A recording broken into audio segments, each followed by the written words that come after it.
ایک بہت بڑے عالم صحت کا ایک ایسا نام کہ جن لوگوں نے شعوری طور پہ دین کا مطالعہ صدی میں کیا وہ ان سے استفادہ کیے بغیر نہ رہ سکے۔ علامہ یوسف قرضاوی وہ بھی دنیا سے رخصت ہوئے۔ یوسف قرضاوی صاحب سے کب آپ کا تعارف ہوا، کیسے دیکھتے ہیں ان کی دینی ملی خدمات کو، اور خود جو ایک جدوجہد انہوں نے کی اور جس چیز کو وہ درست سمجھتے تھے اس کے لیے قربانی بھی دی، ان کو بھی اور ان کے خاندان کو بھی بڑی مشکلات سے گزرنا پڑا، ہجرت کے مراحل میں بھی وہ گزرے اور اب وہ دنیا سے رخصت ہو گئے۔ ایک طویل عمر، ایک لمبا علمی فکری کام ہے اور ایک تاریخ ہے جو ان کے ساتھ ہی اس دنیا سے رخصت ہوئی۔ یوسف قرضاوی صاحب کب تعارف ہوا، کیا جذبات ہیں؟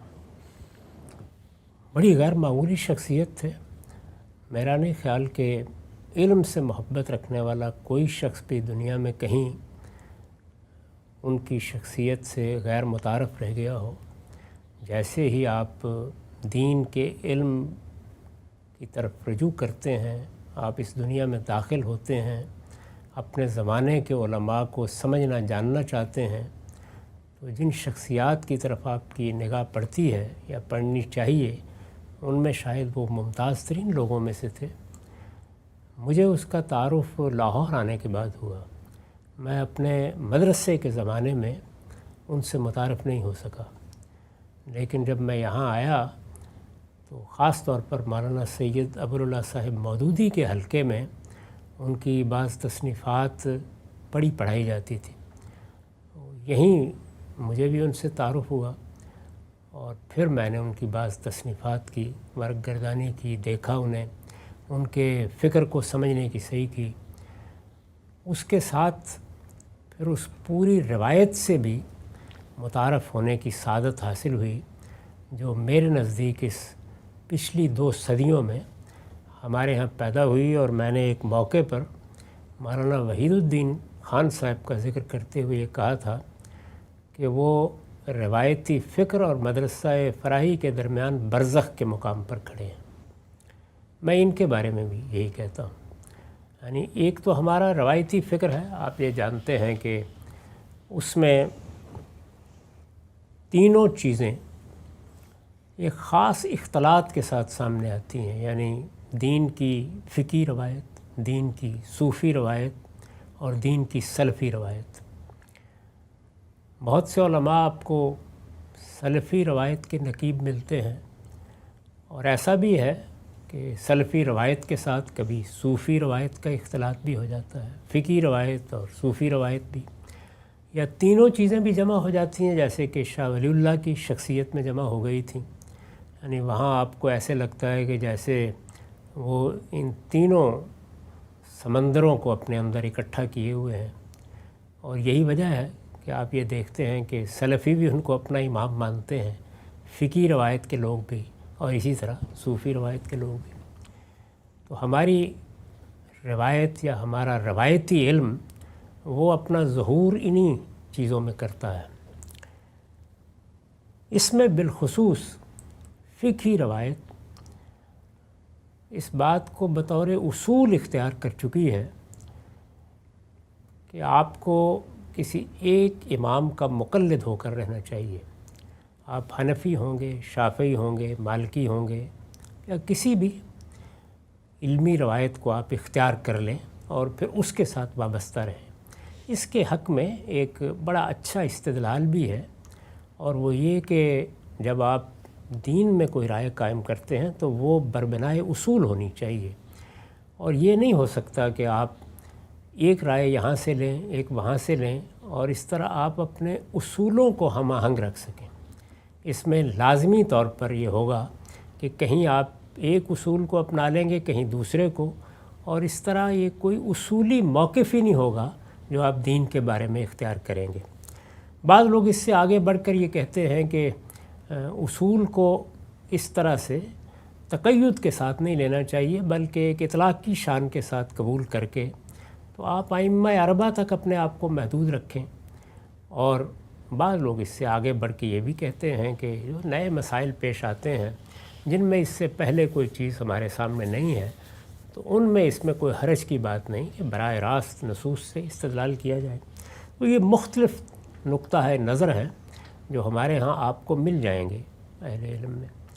وہ بہت بڑے لوگ جنہوں نے روایتی فکر کو یا روایتی علم کو ان تقیدات کے ساتھ قبول نہیں کیا جس طرح کہ مثلاً وہ آپ کو علماء دیوبند کے ہاں نظر آتے ہیں یا علماء بریلی کے ہاں نظر آتے ہیں، یا جو ہماری روایت کے پرانے علماء حنفی شافعی ہیں قریب کے زمانے میں ان کے اندر نظر آتے ہیں۔ انہوں نے ان تمام روایتوں کو اپنی روایت سمجھا اور پھر اس سے آگے بڑھ کر یہ کوشش کی کہ نئی ضرورتوں، نئے مسائل اور نئے حالات کے باب میں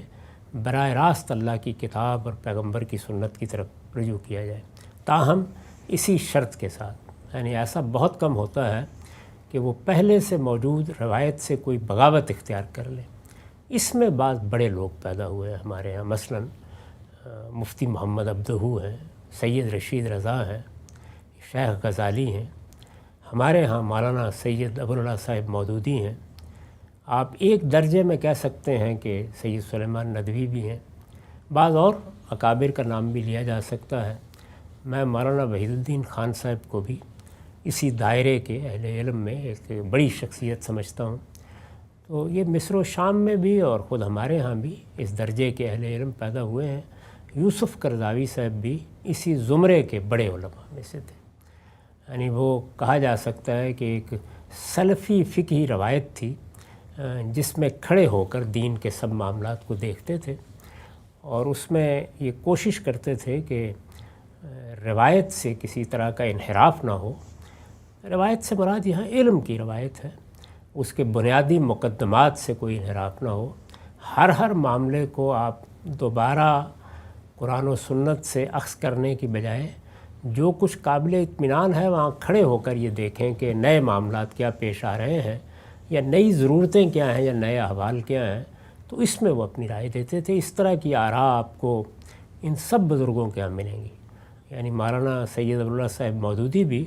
کوئی بڑا بنیادی یا اصولی اختلاف نہیں کرتے، لیکن اس کے باوجود بہت سے معاملات میں ان کا زاویہ نظر، سوچنے کا طریقہ، انداز، آپ یوں سمجھ لیجئے کہ جس جگہ اختلاف کی گنجائش اس پوری روایت کو سامنے رکھ کر پیدا کی جا سکتی ہے، وہاں یہ بزرگ یا یہ علماء براہ راست ماخذ کی طرف رجوع کر لیتے ہیں۔ اور چونکہ اللہ تعالیٰ نے بڑی غیر معمولی صلاحیت ان کو دی تھی اور ان سب بزرگوں کو دی تھی، تو اس لیے جہاں رجوع کرتے ہیں وہاں بڑی غیر معمولی چیزیں بعض اوقات دریافت کرنے میں بھی کامیاب ہوتے ہیں۔ تو یہ سب کے سب بزرگ، میں ان کو یہ کہتا ہوں کہ یہ ایک برزخ کے مقام پر کھڑے ہیں، یعنی جو اس وقت ہمارے دور میں چیلنج درپیش ہوا ہے دین کے علوم کی ریکنسٹرکشن کا، اس کو اختیار کرنے کے بجائے انہوں نے ایک درمیان کا راستہ اختیار کیا، اور اس میں بھی بڑا غیر معمولی کنٹریبیوشن ہے ان کا، یعنی راستے کو ہموار کیا ہے انہوں نے۔ اس کے بعد اگر آپ